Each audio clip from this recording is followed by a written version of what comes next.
आज तर देशाचे पंतप्रधान आणि गृहमंत्री बजरंग बली की जय बोलून बटन दाबा सांगतायत. अगदी कसा कसा नाही बोलले तरी बटन दाबा बोलतायत. अमित शहा, तुम्ही आमचं सरकार आणल्यानंतर रामलल्लाचं दर्शन मोफत करू असं आश्वासन देत आहेत.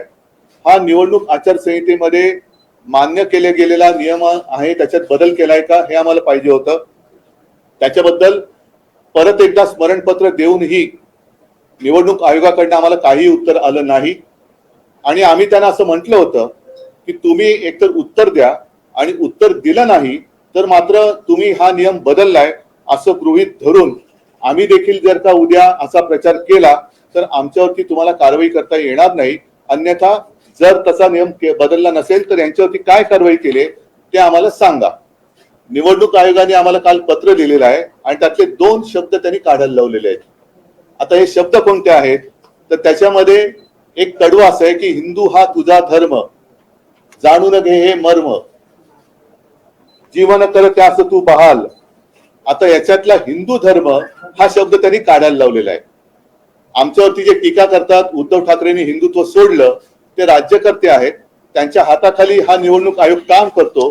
आता त्यांनी सांगावं हिंदू धर्म काढायला लावणं हे योग्य आहे का? कारण मला असं वाटतं की मनोहर जोशींची जी केस झाली होती सुप्रीम कोर्टात, त्यामध्ये हिंदुत्व हिंदू धर्म याच्याबद्दलची व्याख्या स्पष्ट करण्यात आलेली आहे. आणि त्या पलीकडे जाऊन सांगतो की आम्ही कुठेही याच्यामध्ये हिंदू धर्माच्या आधारावरती मत नाही मागितलेलं. हिंदू धर्माच्या आधारावरती मत, आम्हाला हिंदू आहोत म्हणून मत द्या असं कुठे म्हटलेलं नाही. पण आम्ही हिंदुत्व सोडलं, आम्ही हिंदू धर्म सोडला हे आवई उठवणाऱ्यांनी आणि त्यांच्या कडचा चाकर असल्याप्रमाणे वागणाऱ्या निवडणूक आयोगाने याच्यावरती उत्तर द्यायला पाहिजे. आणि दुसरा महत्वाचा मुद्दा जो अत्यंत गंभीर आहे, हे 2 व्हिडिओ तुम्हाला मी मुद्दामून दाखवले.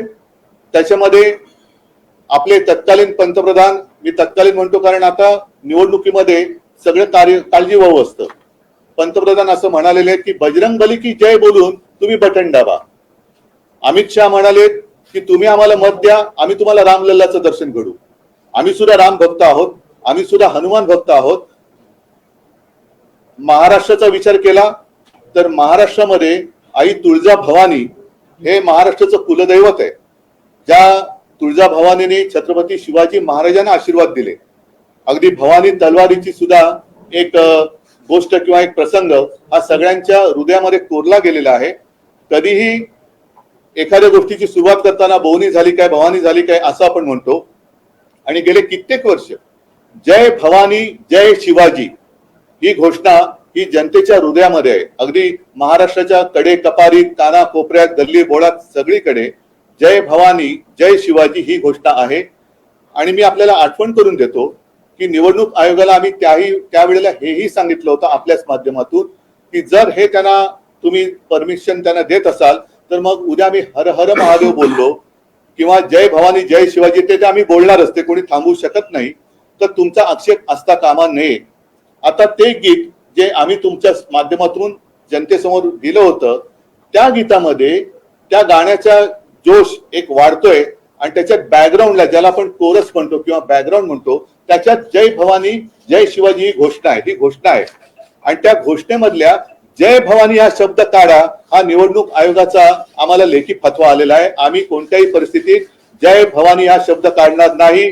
निवडणूक आयोगाने आमच्यावर कारवाई करणार असाल तर पहिलं मोदीजी आणि शहाजींवरती कारवाई करावी आणि मग महाराष्ट्राच्या कुलदैवताचा अपमान तुम्ही केलात हा जर का मी आरोप केला तर त्याला निवडणूक आयोगाकडे उत्तर आहे काय?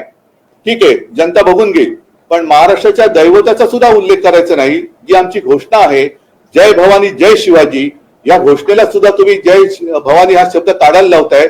उद्या तुम्ही जय शिवाजी हा शब्द काढायला लावाल तर ही अशी हुकुमशाही पद्धत आम्ही काही स्वीकारणार नाही. आम्ही याच्याबद्दल लढाई लढतो आहोत, लढणार आहोत आणि कोणत्याही परिस्थितीत जय भवानी हा शब्द आमच्या गीतातून काढला जाणार नाही, कोणत्याही परिस्थितीत नाही. निवडणूक आयोगाने जर आमच्यावरती कारवाई करायचं ठरवलं तर पहिल्या या दोघांवरती कारवाई त्यांना करावीच लागेल आणि नंतर मग आमच्या महाराष्ट्राच्या दैवताचा अपमान ते कसे करतात ते आम्ही बघू.